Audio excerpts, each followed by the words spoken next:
చాలా వరకు ఈ మధ్య కాలంలో నొప్పులు అనగానే ముందు మోకాళ్ళ దగ్గరికే వెళ్ళిపోతున్నారు.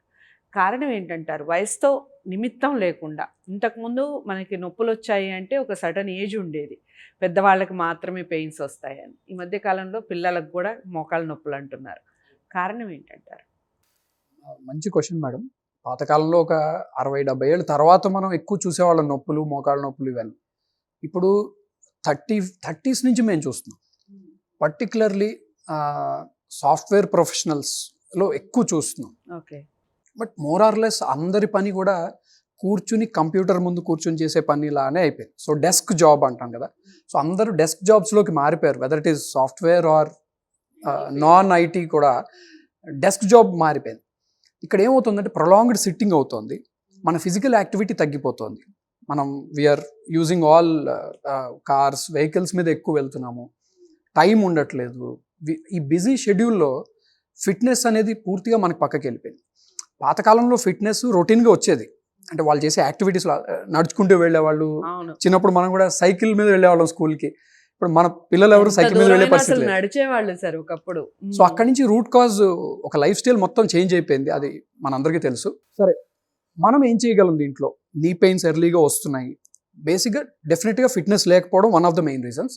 ఇంకొక రీజన్ కరెక్ట్గా ఎగ్జాక్ట్గా రీజన్ తెలియదు కానీ అరిగిపోవడం తొందరగా జరుగుతుంది.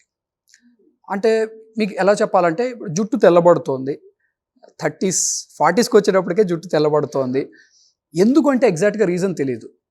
అంటే కొన్ని సస్పెక్టెడ్ ఉన్నాయి. మేబీ మన ఫుడ్లో కెమికల్స్ ఉన్నాయి, పెస్టిసైడ్స్ చెప్తారు, జీన్స్ ఉన్నాయి, ఇలా అనేకమైన ఎన్విరాన్మెంటల్ చేంజెస్ కూడా ఉన్నాయి, కొంచెం పొల్యూషన్ ఎఫెక్ట్ ఉంది. ఇందాక మనం అనుకున్నట్టు ఫిట్నెస్ అనేది కూడా ఫ్యాక్టర్. సో అన్ని ఫ్యాక్టర్స్ వల్ల చిన్న ఏజ్లో వస్తుంది. సరే, ఉన్నాయి. దాని గురించి ఎక్కువ వితౌట్ బ్రేకింగ్ అవర్ హెడ్స్ మనం ఏం చేయగలమంటే, సింపుల్గా స్పెషల్లీ డెస్క్ జాబ్, సిట్టింగ్ జాబ్లో ఉన్న వాళ్ళు ఎవ్రీ 1 or 2 hours మధ్యలో లేచి కొంచెం స్ట్రెచెస్ చేసుకుంటూ ఉండాలి. They to stretch their joints. ఒకసారి అటు ఇటు నడుచుకుని రావడము, మెడ దగ్గర నుంచి ఒక్కసారి అన్ని జాయింట్స్ ఒకసారి ఫ్రీ చేసుకుని మళ్ళీ వచ్చి కూర్చోవడము. ఎక్కువసేపు కూర్చుని పనిచేసే సిచ్యువేషన్ ఉన్నప్పుడు అప్పుడప్పుడు నిలబడి పనిచేయడం కూడా, అంటే స్టాండింగ్ డెస్క్ అంటాం. Every 1 or 2 hours shift to A standing desk. కొంతసేపు నిలబడి పనిచేయండి, ఒక 1/2 hour. Again you go back and SIT. So దీంతో కొంత జాయింట్స్ లూబ్రికేట్ అవుతూ ఉంటాయి. ఇది మన జాబ్లో మనం తీసుకోవాల్సింది. ఫిట్నెస్ కోసం అందరూ మినిమంగా చేయాల్సింది బేసిక్ స్ట్రెచెస్ చేయాలండి. అంటే ఒక జాయింట్ ఉంది, ఈ జాయింట్ ఉంది, ఈ జాయింట్ని మనం రెగ్యులర్గా స్ట్రెచ్ చేయాలి. For example, you have to do the full movements, slow regular stretches. ఇది ప్రతి జాయింట్కి మనం చేయాలి. ఇదే మనం యోగాలో చేస్తుంటాం.